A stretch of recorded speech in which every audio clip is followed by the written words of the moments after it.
The Battle of Stalingrad stands as one of the most brutal, decisive, and strategically significant military engagements in human history. Fought over a period of 5 months between August 1942 and February 1943, this epic confrontation on the banks of the Volga River ultimately became the turning point of World War II. It shattered the myth of Nazi invincibility, inflicted irreplaceable losses on the German war machine, and permanently shifted the strategic initiative on the Eastern Front to the Soviet Union. By the summer of 1942, the German invasion of the Soviet Union, Operation Barbarossa, had stalled. The Wehrmacht had failed to capture Moscow in 1941 and had suffered a harsh winter campaign. Hitler, ever focused on resources, shifted his strategic gaze south toward the rich oil fields of the Caucasus region. This new campaign, Operation Case Blue, Foul Blau, aimed to secure the fuel needed to sustain the Nazi war machine. The city of Stalingrad, stretching along the western bank of the Volga, was not initially the primary objective. It was intended as a flanking maneuver to protect the advance toward the Caucasus. However, its name, bearing the name of the Soviet dictator Joseph Stalin, gave it immense symbolic value to both leaders. Hitler became obsessed with capturing the city for propaganda purposes, diverting critical forces from the main oil offensive. This decision would prove catastrophic. The German forces assigned to this task were formidable, primarily the Sixth Army under General Friedrich Paulus, a methodical staff officer trusted by Hitler. They were supported by Allied, Romanian, Italian, and Hungarian divisions tasked with protecting the extended flanks of the German advance. The Soviet response was rooted in desperation and a grim determination. Stalin issued Order No. 227, not one step back, which made retreat a capital offense and established penal battalions. The defense of the city was paramount, a matter of national survival and personal pride for the Soviet leader. The stage was set for a confrontation defined by total war. The battle began with a cataclysmic event. On August 23, 1942, the German Luftwaffe launched a massive aerial bombardment that turned Stalingrad into a burning inferno, reducing much of the city to rubble and killing tens of thousands of civilians. The city's unique linear industrial layout meant that the ruins themselves became the battlefield. When the German ground forces of the Sixth Army finally pushed into the city center in September, they encountered a new and horrific form of warfare. The vast open field maneuvers that the Wehrmacht excelled at were impossible in the ruins. The battle devolved into Rotten Creek, the War of the Rats. The fighting took place in factories, apartment blocks, sewers, and cellars. Visibility was often near zero due to smoke and dust. The Red Army commander of the 62nd Army inside the city, General Vasily Chuikov, developed a new tactical doctrine: embrace the enemy. He ordered his men to stay as close as possible to the German lines, often mere meters away. This negated the German advantage in artillery and close air support, as striking Soviet positions would likely hit their own troops. The fighting was characterized by unbelievable brutality. Soldiers battled for control of single rooms and staircases. Key locations became symbols of this desperate struggle. Mamayev Kurgan, the hill 102.0, the highest point in the city, offering observation of the entire Volga. It changed hands dozens of times in fierce hand-to-hand combat. The grain elevator, a massive concrete structure that held out for days against overwhelming odds, a testament to Soviet resilience.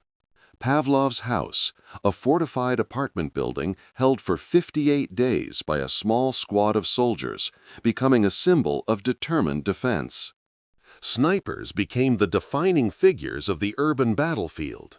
The Soviet sniper, Vasily Zaitsev, who reportedly killed over 200 enemy soldiers, became a national hero and a propaganda icon. This struggle was deeply personal, reducing the grand scope of the war to a matter of survival in the next few feet of rubble. The toll on both sides was staggering, but neither side would yield. While the world's attention was fixed on the brutal street fighting, Soviet commanders, including Generals Georgy Zhukov and Alexander Vasilevsky, were secretly planning a massive counteroffensive. They correctly identified the Achilles heel of the German position. The extended flanks to the north and south of the city were held by weaker, poorly equipped Romanian, Italian, and Hungarian armies. The plan, dubbed Operation Uranus, was a classic double envelopment maneuver designed to trap the entire German Sixth Army within the city. The Soviets secretly amassed massive reserves of men, tanks, and artillery over the autumn months, hiding their buildup from German intelligence. On November 19, 1942, Operation Uranus was launched. The Soviet assault smashed through the Romanian lines with overwhelming force. The Axis flanks crumbled rapidly. The German command was slow to react, caught completely off guard by the scale and timing of the attack. On November 23, 1942, Soviet pincers met at the town of Kalach on Don, sealing the fate of over 290,000 Axis soldiers of the Sixth Army and parts of the 4th Panzer Army. They were trapped in what became known as the Kessel, or cauldron. Inside the pocket, General Paulus immediately requested permission to attempt a breakout, Operation Thunderbolt, to link up with German relief forces. Hitler, blinded by pride and his not one step back philosophy, refused. He declared the Sixth Army would stand fast and be supplied by air. This was a fatal miscalculation. Luftwaffe commander Hermann Göring promised an unrealistic 500 tons of supplies a day. The reality was closer to 100 tons, a fraction of what was needed. Conditions in the Kessel rapidly deteriorated. Starvation, frostbite, and disease became as deadly as Soviet artillery. A German relief effort, Operation Winterstorm, led by Field Marshal Erich von Manstein, made a desperate push in December, coming within 48 kilometers of the pocket, but was eventually forced back by tenacious Soviet resistance and a lack of support from the trapped Sixth Army. By January 1943, the Soviets launched their final offensive, Operation Ring, Koltso, to crush the pocket. The Kessel shrank daily. Paulus, promoted to field marshal by Hitler in a final, cynical gesture, as no German field marshal had ever been captured alive, surrendered the southern pocket on January 31, 1943. The last remnants surrendered on February 2, 1943. The Battle of Stalingrad was the single greatest defeat in German military history. The Axis lost an estimated 800,000 to 1 million men killed, wounded, or captured. Of the 91,000 German soldiers who surrendered at the end, only about 5,000 ever returned home from Soviet POW camps after the war. Total casualties on both sides are estimated to be over 2 million people, making it one of the costliest battles in history. The battle irrevocably changed the course of World War II. Strategic initiative shift. The myth of the Wehrmacht's invincibility was shattered. The Germans were forced onto the defensive for the remainder of the war. Irreplaceable losses. Germany could never fully replace the elite, experienced troops and military hardware lost at Stalingrad. Boost to Soviet morale. The victory provided a colossal psychological boost to the Red Army and the Soviet people, proving they could defeat the Nazis. Allied confidence. It bolstered the confidence of the Western Allies, confirming that the Eastern Front could break Hitler's power. Stalingrad was more than a battle, it was a watershed moment.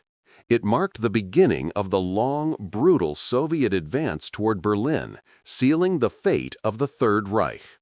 The Battle of Stalingrad, fought from July 17, 1942 to February 2, 1943, stands as arguably the most pivotal and certainly the bloodiest single confrontation in the history of warfare. It was the moment the tide of World War II turned decisively on the Eastern Front, shattering the myth of German invincibility and marking the beginning of the Third Reich's long retreat. The battle was a clash of ideologies and dictators' egos, a desperate struggle for a city that would become a graveyard for millions and a symbol of national resilience for the Soviet Union. By the spring of 1942, Operation Barbarossa, the massive German invasion of the Soviet Union launched in 1941, had failed to achieve a swift victory or capture Moscow. While the Wehrmacht had seized vast swaths of territory and inflicted catastrophic losses on the Red Army, they were stalled before the Soviet capital. Adolf Hitler, increasingly taking personal command of military strategy, shifted his focus for the 1942 summer offensive, known as Case Blue, Operation Blau. Instead of another frontal assault on Moscow, Hitler looked south. The primary strategic objectives were the oil fields in the Caucasus region, which were crucial to fuel the German war machine, and the fertile agricultural lands of the Kuban. Securing the city of Stalingrad was initially a secondary, flanking objective.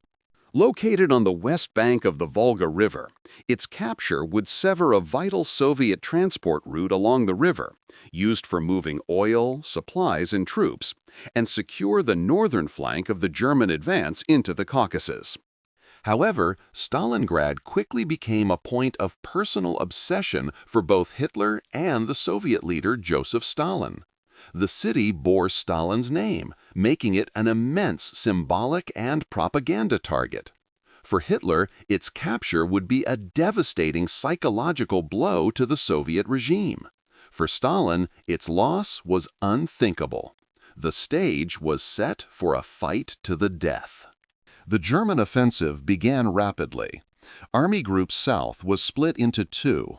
Army Group A advanced toward the Caucasus oil fields, while Army Group B, including the powerful Sixth Army under General Friedrich Paulus, was tasked with taking Stalingrad. Initial advances were swift, pushing a reeling Red Army back across the steppes. By late August, the German Sixth Army had reached the outskirts of the city. The battle for the city began with a catastrophic aerial assault. On August 23, 1942, the Luftwaffe launched a massive bombing raid involving over 1,000 aircraft, dropping incendiary bombs that created a firestorm. Tens of thousands of civilians perished, and 80% of the city's buildings were destroyed. Ironically, this destruction did not clear the way for German tanks. The piles of rubble and twisted metal created a defensive labyrinth that actually hindered German armor and favored the Soviet defense. Stalin's response was brutal and uncompromising. He issued his famous Order Number 227, not one step back. Any soldier found retreating without orders was to be shot by blocking units. Civilians were forbidden to be evacuated, forcing them to participate in the defense or die in the crossfire. The defense of the city was entrusted to General Vasily Chuikov and his 62nd Army. Chuikov developed a new, desperate strategy, hugging the enemy. He ordered his troops to fight the Germans at extremely close quarters, often from room to room, staircase to staircase. This tactic neutralized the German advantage in artillery and air support, as using them would risk friendly fire. The battle devolved into Rattenkrieg, Rat War, a vicious, claustrophobic struggle in the ruins.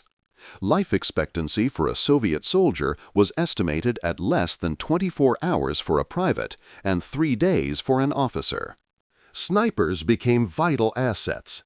Soviet marksmen, like the legendary Vasily Zaitsev, dueled with German snipers, targeting officers and key personnel in a highly personal war within the larger conflict. Both sides lived in a perpetual hell of hunger, cold, and the stench of death. The only lifeline for the Soviets was the perilous crossing of the Volga River at night, bringing in vital reinforcements and meager supplies under constant German bombardment. By November 1942, the Germans controlled approximately 90% of the city. Hitler prematurely declared that Stalingrad had practically fallen. But the Soviets clung to narrow strips of land along the Volga, and their commanders, led by General Georgy Zhukov and Alexander Vasilevsky, were secretly planning a counterblow of massive scale. While the world's attention was fixed on the inferno inside Stalingrad, the Soviets massed massive fresh armies north and south of the city, moving under cover of darkness and maintaining strict radio silence to achieve tactical surprise. The plan, Operation Uranus, targeted the German flanks, which were thinly guarded by poorly equipped Romanian, Italian, and Hungarian armies.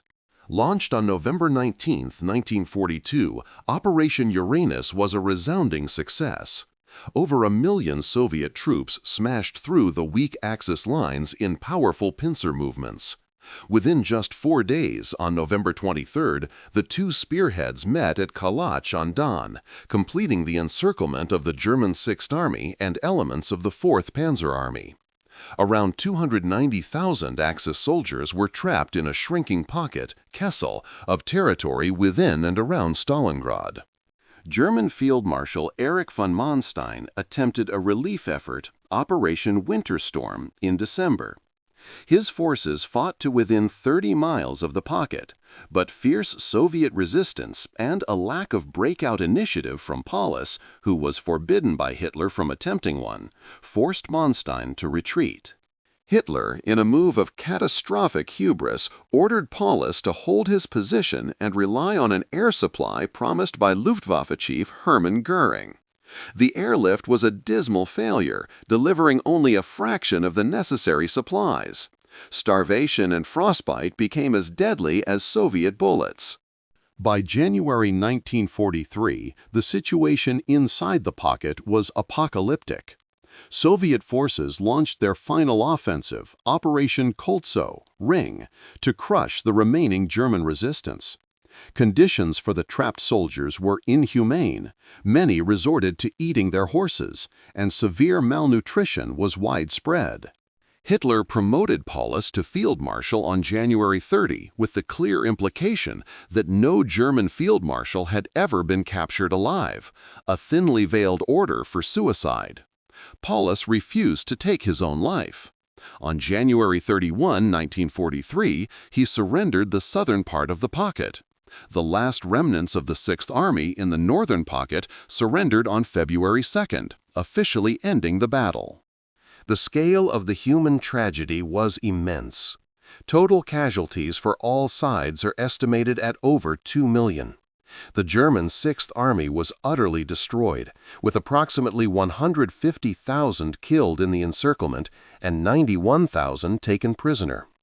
Of those 91,000 prisoners, only about 5,000 ever survived the harsh Soviet prison camps to return to Germany after the war. Soviet losses were even higher, estimated at over 1 million military personnel and hundreds of thousands of civilians killed, wounded, or captured. The Battle of Stalingrad was the undeniable turning point of World War II in Europe. Strategic initiative lost.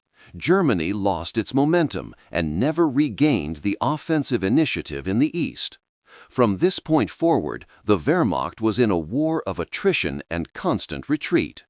A shattered army, the destruction of an entire German field army, was an irreplaceable loss of manpower and equipment. Germany could not match the Soviet capacity to mobilize resources and men. Psychological blow. The defeat shattered the myth of Nazi invincibility and delivered a massive blow to German morale, both military and civilian. It was the first major defeat publicly acknowledged by the Third Reich. Soviet morale boost. The victory became a powerful symbol of Soviet resilience and sacrifice, significantly boosting the morale of the Red Army and the nation, inspiring them in the long push toward Berlin. Stalingrad was a brutal, defining moment in history, a testament to the savagery of total war and the battle that ultimately sealed the fate of Nazi Germany. Every story from history teaches us something powerful. If you enjoyed uncovering this untold chapter of World War II, make sure to like, share, and subscribe to History Unfolded. Join our mission to bring forgotten battles back to life. See you in the next story from the past. Till now, you can check our more videos on our channel.